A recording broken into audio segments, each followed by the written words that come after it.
Hello everyone, welcome to newsy corner. Bigg Boss season 14 के finale में अभी कुछ ही दिन बचे हैं, तो आइए इस वीडियो में हम बात करते हैं कि आखिर कौन से ऐसे कंटेस्टेंट हैं जो कि इस शो के डिजर्विंग विनर हैं। इस लिस्ट में सबसे पहला नाम आता है रुबीना दिलैक का। रुबीना दिलैक की परफेक्ट लाइफ इस शो में आकर नॉट सो परफेक्ट साबित हुई। ऐसा इसलिए क्योंकि रुबीना दिलैक ने इस बात का खुलासा किया कि किस तरह से अभिनव शुक्ला के साथ उनका रिलेशनशिप इतना बिगड़ चुका था कि वो दोनों शो में आने से पहले तलाक लेने वाले थे। हालांकि शो में आने के बाद दोनों के बीच ये चीज खत्म हो गई और अब उन्होंने साथ रहने का फैसला किया है। इसके अलावा रुबीना दिलैक अपने लिए हर बात पर स्टैंड लेती हुई नजर आई, जो कि फैंस को काफी पसंद आई। रुबीना दिलैक का डांस हो या फिर उनका लुक हो, फैंस को वो सब कुछ पसंद आया। लेकिन कहीं ना कहीं रुबीना दिलैक एंटरटेनमेंट फैक्टर में थोड़ी चूक गई। जी हाँ, मुझे ऐसा लगता है कि रुबीना दिलैक के पास जब भी ऑडियंस को एंटरटेन करने का मौका आया, वो ये नहीं समझ पा रही थी कि आखिर वो किस तरह से रिएक्ट करे। जैसे कि हमने देखा कि बिग बॉस ने हाफ एन आवर का लाइव सेशन रखा था, जहां पर कंटेस्टेंट्स को जाकर ऑडियंस को एंटरटेन करना था लाइव जाकर। हालांकि रुबीना दिलैक को कुछ भी समझा नहीं और उन्होंने वो टाइम वेस्ट कर दिया। इसके अलावा शो में टास्क के बारे में बात करें तो रुबीना ने अपना 100% दिया है और उन्होंने अच्छा करने की कोशिश की। लेकिन कहीं ना कहीं सोशल मीडिया ट्रेंड्स पर भी फैंस यही चाहते हैं कि रुबीना दिलैक ही विनर बने। इसके अलावा बिग बॉस के घर में आए कई सारे कंटेस्टेंट्स बाहर जाने के बाद भी यही कहते हैं कि रुबीना दिलैक ही बिग बॉस की विनर है। साथ ही साथ रुबीना के पास एडवांटेज ये है कि वो सिर्फ एक अकेली ऐसी कंटेस्टेंट है जो कि बिग बॉस के घर में जिस दिन से एंटर की है उस दिन से लेकर फिनाले तक बाहर नहीं गई है। बिग बॉस में हमने रुबीना का बहुत ही स्ट्रॉन्ग रूप देखा, चाहे वो ऐसे अपने लिए स्टैंड लेना हो, चाहे बाकी कंटेस्टेंट्स कुछ चीज गलत बोल रहे हैं तो उन्हें सही रास्ता दिखाना हो, एजाज खान के साथ उनकी लड़ाई हो या फिर राहुल वैद्य के साथ जैस्मीन के साथ दोस्ती भी देखने को मिली। तो बेसिकली हमने रुबीना के कई सारे एंगल्स देखे, लेकिन मुझे ऐसा लगता है कि एज ए एंटरटेनर जो कि बिग बॉस के शो में ऑडियंस को चाहिए होता है, रुबीना कहीं ना कहीं फेल होती हैं। तो इसके बावजूद भी रुबीना सोशल मीडिया ट्रेंड्स के हिसाब से विनर बन सकती हैं, लेकिन मुझे ऐसा लगता है कि वो डिजर्विंग विनर नहीं है। इसके बाद बात करते हैं राहुल वैद्य की। राहुल वैद्य जब शो में स्टार्टिंग में आए थे तो मुझे नहीं लगा था कि वो ज्यादा कुछ कर सकते हैं, लेकिन आपको याद होगा कि गौहर और हिना खान ने एक टास्क दिया था राहुल को ऑडियंस को एंटरटेन करने का, और राहुल ने क्या एंटरटेन किया ऑडियंस को। उन्होंने अलग अलग तरीके से ऑडियंस को, चाहे वो टॉल में डांस करना हो, गाने गाने हो या फिर अपना फनी फेस बनाकर ऑडियंस को एंटरटेन करना हो, राहुल का वो रूप देखकर मैं उनकी फैन हो गई और मैं तब से राहुल के गेम पर बहुत ज्यादा फोकस करने लगी थी कि आखिर राहुल किस तरह से अपना गेम बढ़ाते हैं।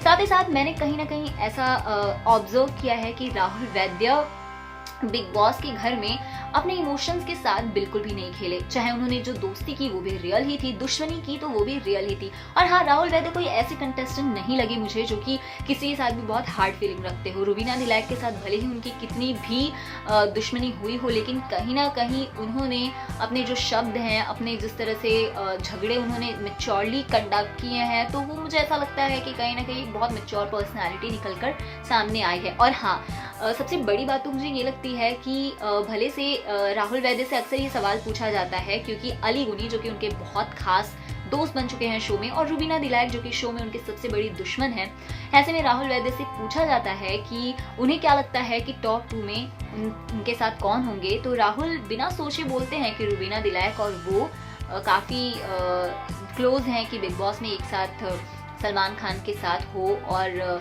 विनर की अनाउंसमेंट हो। तो ऐसे में मुझे लगता है कि राहुल वैद्य कहीं ना कहीं एक रियल पर्सनालिटी है, उनकी रियल पर्सनालिटी निकलकर बिग बॉस के घर में बाहर आई है। हाँ, हालांकि राहुल के भी कई ऐसे मोमेंट्स आए हैं जब वो शो में कुछ नहीं करते थे और कहीं ना कहीं बहुत ज्यादा बोरिंग हो गया था शो। ऐसे में एंट्री होती है राखी सावंत की। जी हाँ, राखी सावंत का नाम मैं इसलिए लूंगी क्योंकि वो 3rd पोजीशन पर मुझे ऐसा लगता है कि आ सकती हैं और वो इस शो की डिजर्विंग विनर हो सकती हैं। ऐसा इसलिए क्योंकि मैंने तो लगभग बिग बॉस देखना बंद कर दिया था बीच में, इसलिए क्योंकि कुछ हो ही नहीं रहा था। सारे के सारे कंटेस्टेंट्स काफी बोरिंग नजर आ रहे थे। ऐसे में जैसे ही राखी सावंत, अर्शी खान और बाकी चैलेंजर्स की एंट्री हुई, बाकी चैलेंजर्स के तो मुझे नाम भी याद नहीं है फिलहाल, लेकिन राखी सावंत और अर्शी खान इन दोनों ने मिलकर शो को काफी लाइवली बना दिया। फिलहाल अर्शी भी घर से बाहर है, बाकी सारे चैलेंजर्स घर से बाहर है और राखी सावंत अकेले ही इस शो को सबसे ज्यादा एंटरटेनिंग बना रही हैं। अपने एंटिक्स से राखी सावंत ने ऑडियंस का दिल जीता। हालांकि कई वीक मोमेंट्स भी राखी सावंत के आए जब उन्होंने अभिनव शुक्ला के साथ कुछ ज्यादा ही कनेक्ट होने की कोशिश की। राखी सावंत ने भी अपनी लाइफ का हर एक पहलू इस शो में हमें दिखाया, चाहे वो फनी पहलू हो, इमोशनल पहलू हो, चाहे वो अटैचमेंट हो, प्यार हो, मस्ती हो। मुझे ऐसा लगता है कि राखी सावंत को ही बिग बॉस सीजन 14 जीतना चाहिए, क्योंकि मुझे ऐसा लगता है कि बिग बॉस सीजन 14 की डूबती नैया को किसी और ने नहीं बल्कि राखी सावंत ने ही संभाला है। इसके बाद बात करती हूँ मैं निकी तंबोली की। निकी तंबोली के बारे में हम सब जानते हैं कि उन्होंने जब से बिग बॉस के घर में एंट्री ली, शो को लेकर वो काफी एंथुसियास्टिक नजर आई। मुझे उनका ये स्पिरिट बहुत पसंद आया कि किस तरह से वो बिग बॉस के हर एक चीज को काफी ज्यादा एंजॉय करती नजर आए, चाहे वो टास्क में अपना बेस्ट देना हो, चाहे वो बिग बॉस के मॉर्निंग जो सॉन्ग होता है उस पर बेस्ट तरह से डांस करना हो। निकी तंबोली की कई अदाएं फैंस को काफी पसंद आई। हाँ, हालांकि उनका नेगेटिव कैरेक्टर हमें देखने को मिला और हम सब जानते हैं कि बिग बॉस के शो में जिसका भी कैरेक्टर नेगेटिव होता है फैंस उसे बिल्कुल पसंद नहीं करते और विनर बनने के चांस तो उसके बिल्कुल भी नहीं होते। तो निकी तंबोली बिल्कुल भी डिजर्विंग नहीं है। हालांकि मुझे ऐसा लगता है कि उन्हें ये चांस मिलना चाहिए, क्योंकि कहीं ना कहीं उन्होंने खुद को सुधारने की थोड़ी बहुत कोशिश की है, लेकिन वो खुद भी कहती हैं कि वो विनर नहीं बन सकती। तो ऐसे में हम क्यों बोलने जाएं कि वो डिजर्विंग विनर है। और आखिरी नंबर पर है अली गोनी, इसलिए क्योंकि बिग बॉस के घर में वो बीच में एंटर हुए थे। हाँ, अली गोनी बहुत सेंसिबल इंसान है और बहुत अच्छी बातें करते हैं और टास्क में भी अच्छा परफॉर्म करते हैं, लेकिन मुझे ऐसा लगता है कि अली गोनी कई बार बेतुकी बातों पर ही मुद्दा बनाते हुए नजर आए। जैसे कि कविता कौशिक के साथ उनकी जो लड़ाई हुई थी वो काफी बेतुकी लगी थी। मुझे समझ नहीं आया कि आखिर वो क्यों कर रहे हैं लड़ाई। वही बात करें तो कभी रुवीना के साथ वो भिड़ते हुए नजर आए, तो कभी बाकी कंटेस्टेंट्स के साथ भी मुझे ऐसा लगता है कि अली गोनी ने जो भी लड़ाइयाँ की हैं, जिस तरह से उन्होंने बातें की हैं, हाइपर हुए हैं, वो कहीं ना कहीं अननेसेसरी लगा। अदरवाइज अली गोनी का गेम मुझे पर्सनली काफी पसंद आता है और ऐसा लगता है कि वो अगर थोड़ा पहले गेम में आए होते तो कहीं ना कहीं उनकी एक अच्छी जर्नी बन गई होती। फिलहाल उनकी जर्नी ओके है।